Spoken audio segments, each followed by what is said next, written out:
बिस्मिल्लाहिर्रहमानिर्रहीम। अस्सलामुअलैकुम। Welcome back to special खाने। जैसा कि रमज़ान शरीफ की आमद है तो सुबह सहरी के लिए मैं बहुत ही ज़बरदस्त मल्टी लेयर्स लच्छा पराठा बनाने की एक बहुत ही ख़ास रेसिपी शेयर करूंगी।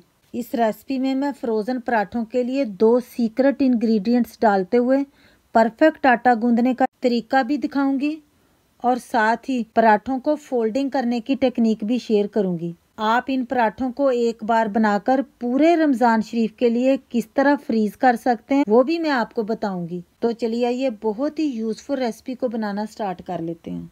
फ्रोजन लच्छा पराठा बनाने के लिए यहाँ पर मैंने मैदा ले लिया यानी कि प्लेन फ्लावर। इसको मैंने छान भी लिया है। ये हमने ले लेने 2 कप भर के।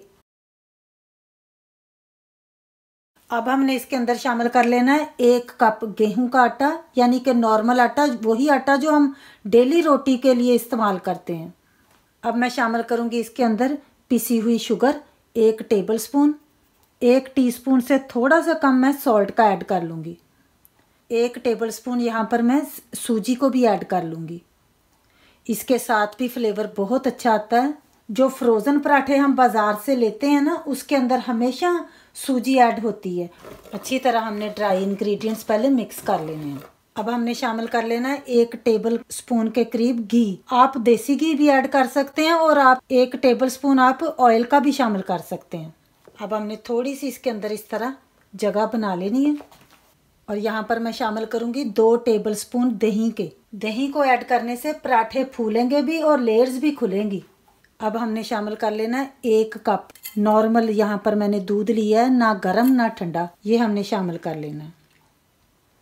थोड़ा सा हमने पानी भी ले लिया, इसको भी हमने डालते जाना और इसको हमने गूंद लेना है। देखिए, जब भी आपने पराठों के लिए आटा गूंदना है तो आपने बहुत ज़्यादा वो सख्त नहीं रखना, नॉर्मली गूंदना है जैसे हम घर में डेली रोटी के लिए गूंदते हैं ना, बस उसी तरह अच्छी तरह हमने इस तरह मुक्की लगाते हुए गूंदना है। अब हमने आटे को गूंद लिया अच्छे तरीके से। हाथ को थोड़ा सा ग्रीस कर लेंगे और जिस बर्तन में हमने आटे को निकालना है ना, उसको भी थोड़ा ग्रीस कर लेंगे। फिर इस तरह हम आटे को निकाल लेंगे। कंटेनर में आप निकालते हैं या किसी भी चीज़ में निकालते हैं ना, आपने थोड़ा सा ग्रीस कर लेना है। थोड़ा सा हमने हाथ को ऑयल मज़ीद लगा लेना और टॉप लेयर पर भी हमने ज़रूर ऑयल लगाना है। अब हमने कवर कर लेना और इसको हमने रेस्ट देना है। मैं इसको फ्रिज में रेस्ट देने के लिए रखूँगी। आधा घंटा आटे को रेस्ट देने के बाद इसको मैंने फ्रिज में से निकाल ली है। अब हम इसको बोल में से निकाल लेंगे। अब मैं इसको 5 पेड़ों के लिए डिवाइड कर लूँगी। अगर आप ज़रा छोटा पराठा पसंद करते हैं तो आप 6 भी बना सकते। इस तरह फिर हमने पेड़े बना लेने हैं। अब मैंने 5 पेड़ों को तैयार कर लिया। हल्का सा मैं ऑयल लगा रही हूँ ताकि पेड़े ड्राई ना हों। अब इस तरह मैंने एक क्लिंग फिल्म ले ली है, आप कोई शापर भी ले सकते हैं। इस तरह हमने इनको कवर कर लेना है और तकरीबन हमने इनको 5 मिनट के लिए रेस्ट देना है। 5 मिनट पेड़ों को रेस्ट देने के बाद हमने इनको इस तरह निकाल लेना। एक पेड़ा मैंने ले लिया, इसको हमने इस तरह फ्लैट कर लेना। बेल लेते हैं, थोड़ा सा हम इसके ऊपर ड्राई मैदा स्प्रिंकल कर लेंगे। हमने इसको बिल्कुल रोटी की तरह पतला रख के बेल लेना है, ना ज़्यादा ये मोटा होना चाहिए, बहुत ज़्यादा बारीक भी नहीं रखना। अब यहाँ पर मेरे पास है घी, नॉर्मल घी ही मैं ले रही हूँ। आप बटर भी मेल्ट करके ले सकते हैं और आप ऑयल भी ले सकते हैं। इस तरह हमने घी लगा लेना पराठे पर। घी लगाने के बाद इस तरह फिर हमने थोड़ा सा ड्राई मैदा ले लेना, ऊपर स्प्रिंकल कर लेना। आप हाथ के साथ भी डाल सकते हैं। इस तरह फिर हमने ब्रश के साथ फिर से मिक्स कर लेना है ऊपर। अब हमने इस तरह एक कॉर्नर पकड़ लेना है, इसको हम इस तरह फोल्ड कर लेंगे। देखें, इस तरह फोल्ड कर लिया जब हमने, फिर हमने इस तरह इसको आगे और पीछे इस तरह करते हुए फोल्ड करते जाना है। हल्के हाथ से फोल्ड करना है। देखें, बहुत आसानी से हो जाता है इस तरह। फिर ये जो थोड़ा सा कॉर्नर बच गया, इसको भी हमने इसी तरह फोल्ड कर लेना। देखें, हाथ मैंने अपने अंगूठे इस तरह रखते हुए फोल्ड कर लिए। देखा कितना आसान है। इस तरह फिर आपने इनको खींचना ज़रूर है और इसको इस तरह आपने सरफेस पर पटकना भी है ताकि अच्छे तरीके से ये सारे जो हमने बल डाले हैं ना, ये बन जाएं। अब हमने क्या करना है, इस तरह फिर हमने जिधर से आपका हाथ इजी लगता है ना, आपने इस तरह इसको घुमाते हुए फोल्ड कर लेना।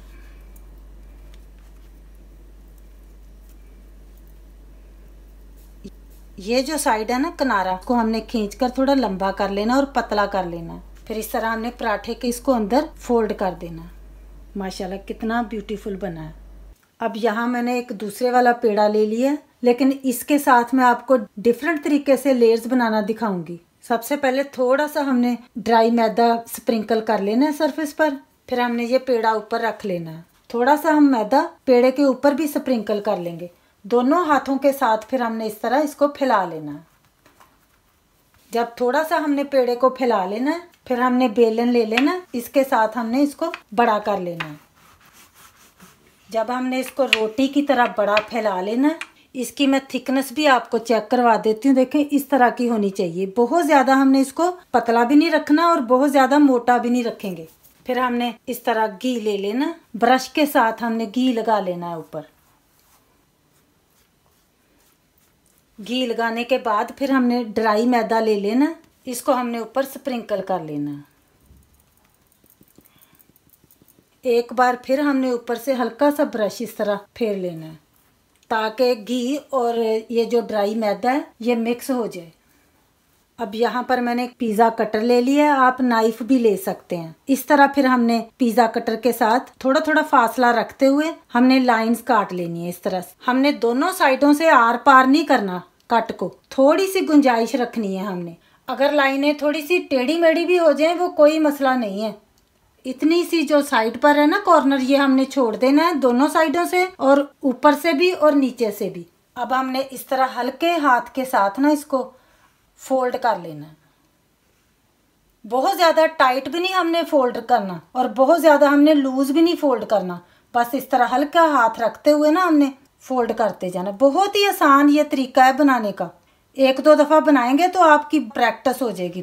फिर आप मिनटों में ये काम कर लेंगे। जब हमने इस तरह पराठे को फोल्ड कर लेना, फिर हमने दोनों कॉर्नर से इस तरह पकड़कर इसको टैप करना है और इसको खींचते हुए थोड़ा लंबा कर लेना, ताकि जितने भी कट्स हमने लगाए हैं ये सारी पराठे की लेयर्स हैं और वो अच्छे तरीके से खुल जाएं और अपनी स्पेस बना लें। जब इस तरह हमने इसको लंबा कर लेना, देखें इस तरह हो गया। फिर हमने इस तरह एक कॉर्नर को पकड़ना, अंदर को फोल्ड कर लेना। फिर इस तरह हमने इसको हल्के हाथ के साथ ही ना रोल करते जाना, देखें इस तरह। फिर ये जो एंड वाला कॉर्नर है इसको हमने पकड़कर पराठे के अंदर को टक कर देना। माशाल्लाह देखें कितना अच्छा हमने पराठे के लिए पेड़ा बनाकर तैयार कर लिया। मैंने आपको दो तरह की डिफरेंट फोल्डिंग की टेक्निक बता दी है लच्छेदार पराठा बनाने के लिए। अब आपने दोनों में से जो भी आपको आसान लगे, इजी लगे, वो आपने बना लेनी है। पराठे सारे लेयर्स हमने रेडी कर लिए हैं। अब हमने थोड़ा सा अपने हाथ के ऊपर इस तरह घी या ऑयल ले लेना। ये आपने टॉप पर जरूर लगाना है। ये जब मेल्ट होगा फिर अंदर जाएगा ना तो सारी लेयर्स इसकी खुलेंगी इंशाल्लाह। अब हमने पराठों को बेलने से पहले फिर से रेस्ट दे लेना है। 10 मिनट इनको फ्रिज के अंदर रेस्ट देने के बाद इनको मैंने बाहर निकाल लिया। सबसे पहले हमने सरफेस पर थोड़ा सा ऑयल लगा लेना। फिर इस तरह हमने पेड़ा ले लेना। अपने हाथों के साथ इसको कोशिश करनी है फैलाने की। हल्के हाथ के साथ हमने बेलन भी चला लेना। ऐसे साइज आपने अपने हिसाब से देख लेना। जब हमने पराठों को बेल लेना है, इस तरह कोई आपने प्लास्टिक की शीट ले लेनी है, कोई शापर ले लेना है, फ्रोजन बैग ले लेना है। इस तरह फिर आपने हल्के हाथ के साथ पराठे को प्लास्टिक की शीट के ऊपर रख लेना है। जब हमने दूसरा पराठा रखना है तो हमने इसी तरह ऊपर नहीं रखना। इस तरह हमने एक फिर से प्लास्टिक की शीट ले लेनी है। फिर जो हम दूसरा पराठा बनाएंगे वो इस शीट के ऊपर रखेंगे। इसी तरह हमने सारे ही पराठे तैयार कर लेने हैं। अब मैंने सारे ही पराठे इस तरह रख लिए हैं। एक शीट मैं नीचे रखती गई, पराठा ऊपर, फिर एक पराठे के ऊपर शीट, फिर ऊपर पराठा। इसी तरह हमने रखना है।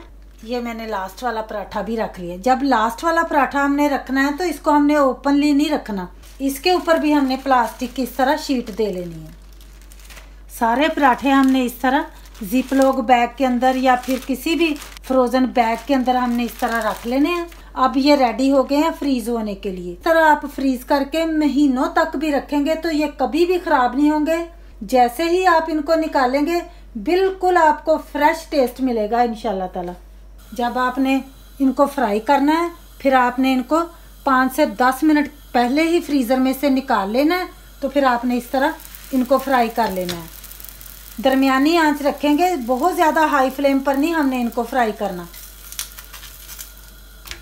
फ्राई करने के लिए भी मैं आपको एक ख़ास बात बता रही हूँ कि आपने गीले गीले पराठे के ऊपर फ्रीज़र से निकालते हुए घी या ऑयल नहीं अप्लाई करना। आपने पहले हल्का सा पराठे को दोनों साइडों से इस तरह पका लेना है, क्योंकि यहीं पर हम गलती करते हैं कि हम पराठे को एकदम डालते ही घी लगाना शुरू कर देते हैं। जब देखें इस तरह सा हाफ डन सा हो जाए, फिर आप चाहें तो आप घी लगा लें या ऑयल लगा लें। अंदर तो हमने बाल देते वक्त घी लगाया था ना, अब मैं हल्का सा ऑयल ही लगाऊंगी। पहले एक साइड पर हमने ऑयल को लगाना है, फिर दूसरी साइड पर लगाएंगे।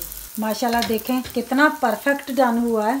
और जब दोनों तरफ से गोल्डन ब्राउन हो जाए तो हमने पराठे को निकाल लेना इस तरह। मुझे उम्मीद है कि आज की ये फ्रोज़न पराठे की रेसिपी आपको पसंद आएगी और ये इंशाल्लाह ताला आपके लिए बहुत यूज़फुल भी होगी। अगर आपको ये मेरी आज की फ्रोज़न पराठों की रेसिपी पसंद आई है तो प्लीज़ शेयर कर दीजिएगा ज़्यादा से ज़्यादा फैमिली और फ्रेंड्स के साथ। दुआओं में याद रखिएगा। फिर मिलेंगे इंशाल्लाह ताला मेरी एक बहुत ही ख़ास रेसिपी के साथ। तब तक के लिए ढेरों दुआओं के साथ अल्लाह हाफिज़।